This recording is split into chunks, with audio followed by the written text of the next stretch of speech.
Night hides the rails.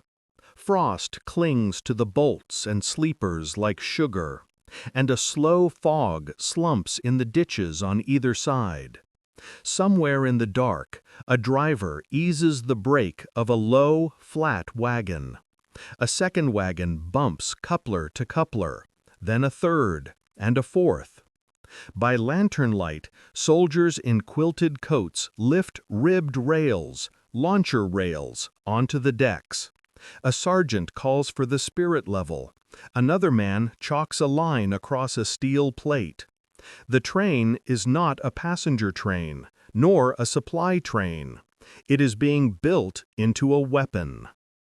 The Red Army will call such weapons guards mortars, but the word never feels quite right. They are not mortars in the usual sense. They are racks, grooved steel racks, meant to fling finned rockets in a sudden, thunderous mass, and then move before the enemy can answer. Soldiers give them a name that sticks: Katyusha. Our story begins years before this night on the rails, in laboratories with unfamiliar names. The Gas Dynamics Laboratory in Leningrad, the Reactive Scientific Research Institute in Moscow.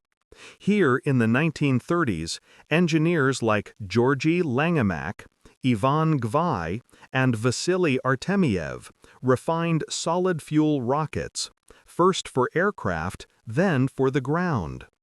On 14 July 1941, near the town of Rudnya, Captain Ivan Flerov's battery fires the first combat salvo of what will be known as the BM-13. The effect is shocking.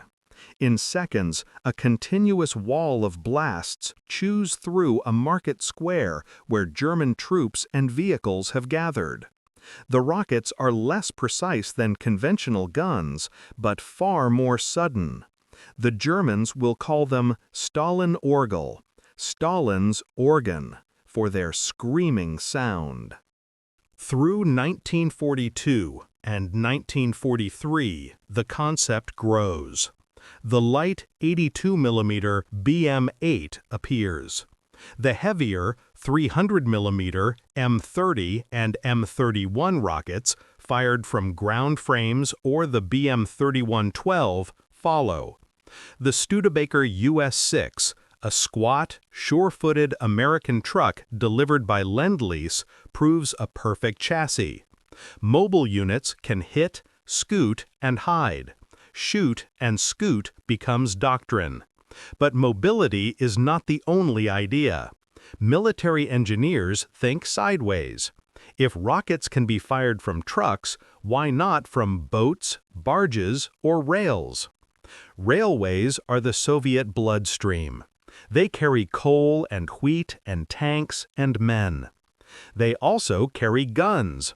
Naval guns, 180s, 203s, and 305mm, have already found new lives on armored railway mounts to defend besieged Leningrad and to duel German batteries across swamps and fir forests. By late 1942, some armored trains carry M8 rocket launchers on flatcars, a kind of spitting iron porcupine that can wash a forest edge with blasts before an infantry assault. It is a natural adaptation. A train can haul more ammunition than a truck, bring its own armor, and move quickly along prepared lines. By 1944, the Soviet war has changed tempo. The Red Army is no longer simply holding. It is breaking through. Operation Bagration, the summer offensive of that year, annihilates Army Group Center in Belarus. Rocket artillery is everywhere. BM-13s perched behind hedgerows, BM-3112s belching heavy rounds into bunkers, ground frames set up in city parks to smash a block before assault troops cross a boulevard. In this season of collapsing fronts and long advances, the idea of a rocket train becomes more than a curiosity. It becomes a question. Can the same massed rocket fire that breaks a trench line be scaled up, concentrated onto rolling stock, and hurled at a single, decisive goal? The whispered term some soldiers use, half joke, half dream, is Железная Katyusha, the Iron Katyusha. In the broadest sense, it means any rail-mounted Katyusha. In a narrower sense, it hints at a bolder plan, the one that will haunt memoirs and stir arguments in archives decades later. A special train, constructed as a launch platform, intended to unleash a saturation salvo at the heart of the Third Reich. Here the record grows thin, and we must speak carefully. There is no surviving, stamped order labeled Project Iron Katyusha with the signature blocks of the People's Commissariat of Armaments lined up at the bottom. There are, however, traces. Technical notes on railcar stability under rocket recoil. Workshop photographs of launcher rails bolted to low gondolas. References to rocket platforms attached to armored train divisions, and late war planning papers discussing fire concentrations against urban strongpoints and railway nodes. From these fragments, a picture emerges that is plausible, if incomplete. What would such a train be? Imagine not one launcher, but many. A string of flatcars, each with the metal rails of a BM-13 laid lengthwise and braced. Others fitted for the heavier M31 tubes. Each car carries its own aiming frames, elevation screws, and simple blast shields to keep rocket exhaust from tearing up the decking. A tender car behind each launcher holds crates of finned rockets, wooden packing boxes that double as short ground rails when needed. The locomotive, armored in plates scavenged from a knocked-out tank, idles behind two sacrificial buffer wagons loaded with sand. On the flanks, armored wagons with 37mm and 76mm guns provide air defense, because a train, once found, is a neon target. On paper, it is fearsome. Dozens, even hundreds of rockets launched in a single coordinated ripple. In practice, the physics intrudes. The BM-13's M13 rocket can reach roughly 8 to 9 kilometers. An extended-range M13 variant can pass 11 kilometers. The heavy M31 carries a larger warhead, but only flies about 4 to 5 kilometers. None of these weapons can touch a city from afar. To fire on Berlin, a rocket train would need to be in Berlin's suburbs or inside the city itself, using rails that the Germans control or destroy as they retreat. Is this madness, then? Not necessarily. Rocket artillery is a close battle weapon, and Berlin's battle will be intimate and brutal. In April 1945, when the Red Army finally reaches the city, BM-13s and BM-31-12s fire inside the ring roads, their trucks nosed under shattered viaducts to avoid counterfire. In that context, a train becomes a different kind of platform. Not a strategic siege engine, but a mobile warehouse and firing line rolled into one, advancing yard by yard as sappers repair track and infantry clears blocks. The massive salvo is no longer a distant bombardment. It is a storm across a neighborhood. There is another insight here. Less romantic, more logistical. Rockets are heavy. An M13 weighs around 40 kilograms. A BM-13 truck can empty itself in seconds and then must be reloaded, by hand, with dozens of finned cylinders. In the mud of Belarus or the streets of Königsberg, resupply is slow. A train changes that arithmetic. Even a short freight consist can carry several thousand rockets, reload crews, spare rails, and machine tools to fix bent launchers. The launchers themselves do not have to be elegant. They can be bolted and braced, aligned once with survey instruments, and left in place. So why not do it all the time? Because the risks are large. A train is a prisoner of its rails. Guerrillas creep to the embankment at night with a length of explosive cord and a match. A single crater, a single twisted switch, and the iron centipede is stopped, nose high and helpless. German batteries know their ranges by compass. Luftwaffe pilots, though scarce by 1944, are not blind. A rocket train can multiply firepower, but it multiplies vulnerability too. The archival trail places rail-mounted rocket launchers firmly in use by 1942 through 1944 as part of armored train units and ad hoc platforms, especially around cities, river crossings, and entrenched belts. The specific notion of a dedicated experimental railway launcher assembled for an enormous salvo on Berlin, planned in 1944, is best labeled contested. Some post-war recollections evoke it with certainty. Formal documentation that would satisfy a cautious historian remains elusive. This is not unusual. Late-war projects often leave partial shadows, notes in a maintenance log, a requisition for unusual bolts, a photograph in a factory newspaper of men smiling beside the thing they are not allowed to name. If we set the contested label aside for a moment and ask a practical question, how would it be used? We can reconstruct a scenario that fits the Red Army's methods in 1944, 1945. The train is a composite formation, built around a core of rocket cars and shielded by armored wagons. Ahead runs a Pathfinder team of railway troops and sappers, repairing culverts, lifting mines from sleepers, and respiking rails torn up by retreating Germans.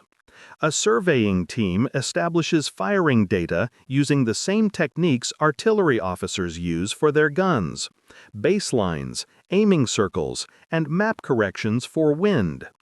Telephone lines snake from the command car to forward observers perched in church towers or atop wounded smokestacks. When the order comes, the rhythm is scripted. Open crates, lift rockets, set fuses, check elevation. A signal from the command wagon, one long blast, two short, and the first car fires. The next fire a moment later.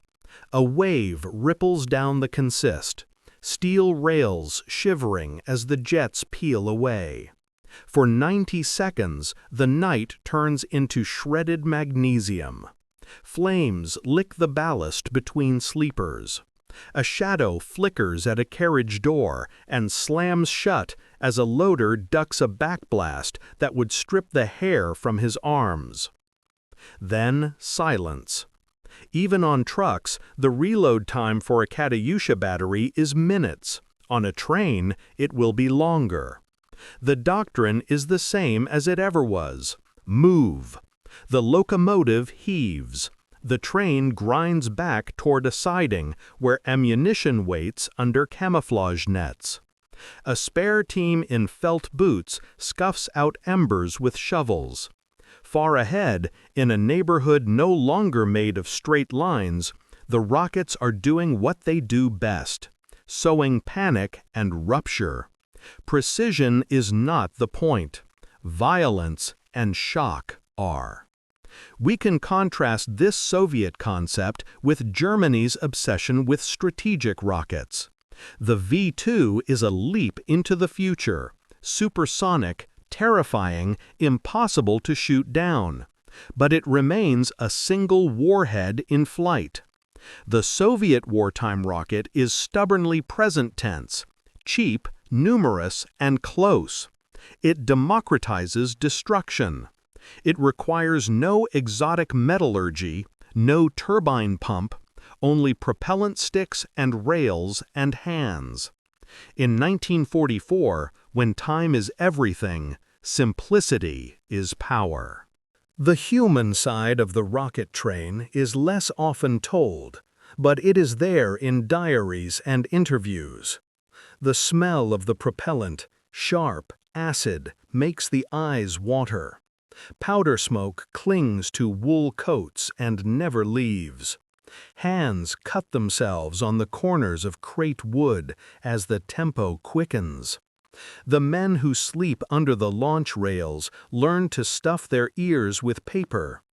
They remember the waiting as much as the firing, the hours rocking in a siding, the blackout blankets over the carriage windows, the inked map pinned with chinograph marks, the wire to the forward observer lying like a snake across the floor.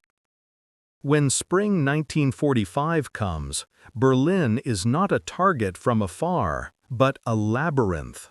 Bridges are down, rails twist over crater lips. Where the track survives, the rocket train can become a rolling battery at the city's edge, feeding salvos into sectors as infantry battalions fan outward. Elsewhere, trucks take over, threading past burned-out trams. On occasion, crews unload the launch rails from their cars, bolt them to the ground, and fire from a station yard, while the locomotive shuffles cars of ammunition like a mother cat moving kittens to another box. If we haul our focus back to the historical ledger, what can we say firmly and fairly? We can say that the Soviet Union fielded multiple forms of rocket artillery by 1944. BM-8, BM-13, and BM-31 systems, mounted not only on trucks but also on naval vessels, river barges, and railway cars, especially in armored train units. We can say that late-war Soviet operations prized massed rocket fire to tear gaps in defenses and to hammer urban positions before infantry assaults. We can say that railway troops and armored train formations experimented with and used rail-mounted rocket platforms as part of this doctrine, particularly where rail corridors offered mobility and ammunition depth that trucks could not match. We can also say that the precise project described in some modern retellings, an experimental train launching platform for rocket shells created in 1944 for a massive salvo attack on Berlin, sometimes labeled Iron Katyusha, remains contested. The idea fits what we know of Soviet improvisation. It fits the logistics of rail war, the utility of concentrated munitions, and the appetite for decisive blows in 1944-1945. But without a definitive directive number, a design bureau file, or a regiment's formal table of organization that uses that title, we should treat the phrase as a compelling nickname rather than a confirmed official program name. This does not make the story smaller. It makes it more real. Because the heart of the story is not a stamp on a form. It is the convergence of three facts the archives will support. First, rocket artillery worked. It bent battlefields by multiplying shock. Second, the Soviet war machine in 1944-1945 was an instrument of logistics above all else, and railways were its veins. Third, the Red Army's approach was not to wait for a perfect technology, but to use the technology at hand in ever larger, more flexible combinations. A rocket train, call it an Iron Katyusha, call it an armored train with launch rails, was one of those combinations. We should end as we began, at night. Somewhere east of the Oder, the war's last winter is thinning. The locomotive sits in a cutting with a tarpaulin thrown over its tender. Beside it, a field kitchen hisses. A man carves a piece of black bread with a bayonet and taps ash from his cigarette into an empty cartridge box. A lieutenant from the survey team crouches over a map with a red pencil, dog-eared and soft as cloth. The telephone rings once, then again. The order arrives. It is not poetry. It is grid squares and times and the number of volleys. The train rolls forward. A few kilometers ahead, in a suburb that will change names before the year is out, a crossroads holds a company of panzer grenadiers and 2 self-propelled guns. They are waiting for an attack from the south that will not come. They do not expect an answer from the rails. When the rockets arrive, they arrive all at once. Not artillery shells with whistling fuses, but a hurricane of tearing fire that moves like a single thing, breaking roofs, lifting walls, flinging doors like cards. The Germans scatter and dive. A driver tries to back his half-track under a railway bridge, knocks a fender off on the abutment, and leaves the engine running as he crawls away. In the cutting, under the hill, loaders pull splinters from their hands and slam new rockets into place. The steel launch rails glow a dull cherry in the dark, and steam where an ember touches frost. The locomotive hitches, reverses, crawls. The train is not a myth, but a system made of men and measurements and metal, and tonight it has done its job. A few weeks later, no farther away than a long walk, Soviet rockets will be firing inside Berlin itself. Some will launch from truck rails wedged between tram tracks, some from ground frames propped against rubble. If a rail line has survived into a district held by the Red Army, a rocket car may pull in, fire, pull out, the crews working with the calm of men who have done a hard job too many times to count. The city will fall, not to a single wonder weapon, but to an accumulation of blows. Artillery, sappers, storm groups, and yes, rockets. Sudden, brutal, and close. The legend of a single rocket train for Berlin remains what legends often are, a dramatic simplification of a larger truth. The larger truth is that the Soviet Union adapted rockets to almost every platform that could carry them, including the rails that crisscrossed the front. In the spring and summer of 1944, in the autumn and winter of 1945, engineers and soldiers did what the rails allowed. They turned trains into launchers when it helped, and they turned them back into trains when it did not. At sunrise, the frost melts from the bolts. The couplers cough. A new day's schedule begins. The train will move ammunition up to a forward siding and take wounded men back to a field dressing station. It will carry planks and spikes for a blown switch and a crate of spare firing lanyards because someone will need them by nightfall. Between tasks, it will fire again. The rails do not care what rides them, grain or coal, a regiment or a weapon. They are indifferent. But in those last months of the war, they enable something new, the marriage of speed, mass, and fire that rocket artillery made possible. Call it Iron Katyusha, if you like. The iron is real enough. So is the roar, and the heat on a loader's face, and the sudden stillness after a volley, when a city, any city, remembers how quiet it used to sound. The documents we have will not give you every serial number and signature. They will give you the shape. It is the shape of a country that took a simple, savage idea, the rocket on a rail, and pursued it wherever the rails could run.